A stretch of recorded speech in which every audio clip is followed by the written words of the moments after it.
grand old game. Yes, they call tennis a game for life, and if you get down to Naples this weekend, it's almost like a living history of tennis with some of the greatest names. You know, seniors golf and baseball have followed, but it was Grandmasters tennis that really started it all. And they don't call these guys Grandmasters for nothing. The players in this weekend's tournament have 37 Grand Slam championships between them.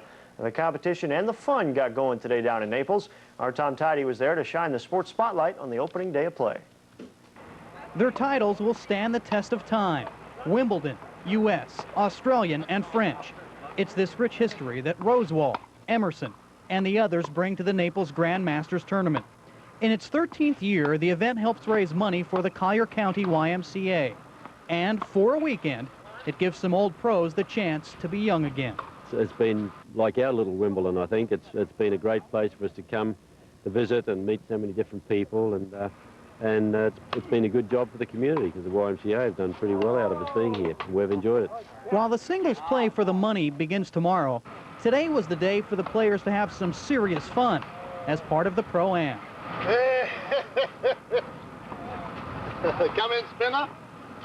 That's great fun, absolutely. I love it. It's the biggest thrill in the game as far as I'm concerned. We're not trying to be #1 in the world anymore. You know, we just like to play well. We like to play, and you know, I think we're fairly prepared for the tournament, and you know, we like to have fun, and they all kind of come together at the tournament. Sure, over the years, some of the greatest names in tennis have lost a step or two, but for their fans, it really doesn't matter. Whether watching them now or in their prime, the Grand Masters of tennis can still play the game that made them famous. They know how to place the ball so perfectly that it's hard for an amateur to return it. I saw Rosewall and Emerson hold play when they were 20 and 18, and they're the greatest in the world, and they're gentlemen. They've won money, and they've gained prestige. Now they're giving something back. That's one of the reasons these Masters are so grand. In Naples, Tom Tidy, Wink Sports. The singles competition gets underway at 11 o'clock tomorrow morning at the Naples Bath and Tennis Club, with the finals set for Sunday morning. A couple of Sun Sox notes now. Fort Myers today placed pitcher Steve Luber on the 7-day disabled list because he's got a bad shoulder. Right-hander Jim Slayton was activated to take his place. The Sox travel to Port St. Lucie to play the Legends in a weekend series starting tomorrow night. Well, the Orlando Magic pulled another win out of the hat last night, beating the Cavaliers on the road in overtime. Coming off the win over the Knicks on Tuesday, the Magic fell behind Cleveland early.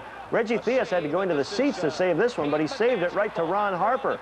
He took the ball all the way in for 2 of his 28 on the night.